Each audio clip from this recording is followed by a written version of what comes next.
Eto na nga no, tapos na nga dito ang ikalawang laban ng Team USA kontra naman dito sa South Sudan. At pinakita na nga dito ng Team USA kung bakit sila rank number 1 dito nga sa nailabas sa report ng FIBA World Rankings. At finally, Jayson Tatum nakapaglaro na rin para dito sa Team USA.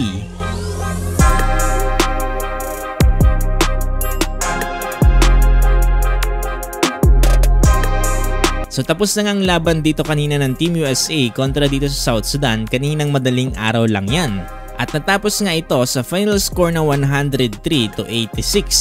Pero bago yan, baka gusto mong i-check out itong bestseller na jersey na pwedeng palaro pang basketball. Dating 499 to, ngayon ay mabibili mo na lamang ng 115 pesos sa Shopee. 77% off ngayong araw. I-click mo lang yung link sa comment section. Sa pagkakataon na to ay si Joel Embiid naman yung hindi nagkaroon ng minuto para dito sa koponan ng USA.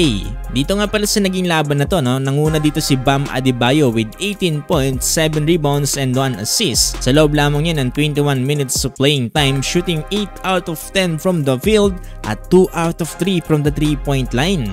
Totoo niya, no, ito ang advantage ng halos lahat ng mga players dito para sa koponan ng Team USA ay pwedeng magpakitang gilas anytime kahit na nagiging medyo maalat ng panimula dito ng kanilang mga starting lineup. Sa totoo niya, no, mas mataas ang puntos na na-produce ngayon dito ng mga bench players kumpara dito sa starting lineup ng Team USA.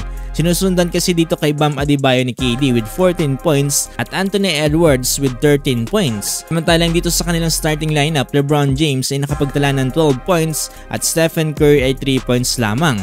At itong si Jayson Tatum na hindi nakapaglaro nitong Game 1 ay nakapagtala lamang ng 4 points, shooting 2 out of 4 from the field at 0 out of 1 from the 3-point line.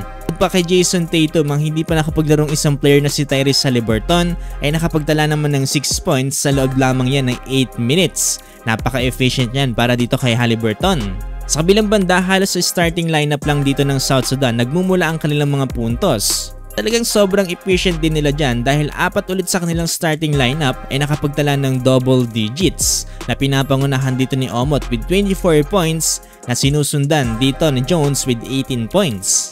Kahit nga natalo dito ang South Sudan kontra dito sa Team USA ay nakuha naman nila dito ang respeto ng mga fans. Ngayon ay nangunguna na dito sa Group C ang United States with 0 losses na sinusundan dito ng Serbia, South Sudan at ang pinakahuli dito ay ang Puerto Rico. Sa kabila ng naging laban na to ay nakapagtala din dito ng record si Kevin Durant na kung saan nalagpasan niya yung record dito ni Drazen Petrovic bilang 9th all-time Olympic scoring. Napapansin nga din natin dito during end of the game dito ng Team USA kontra dito sa South Sudan ay tila nga ba nagkakaroon pa ng kulitan dito si Anthony Edwards at dito nga si Kevin Durant. Tingin ko, no, mas lalo nga nagiging close itong dalawang to at madalas nga natin silang nakikita ang dalawang magkasama during practices dito nga ng Team USA.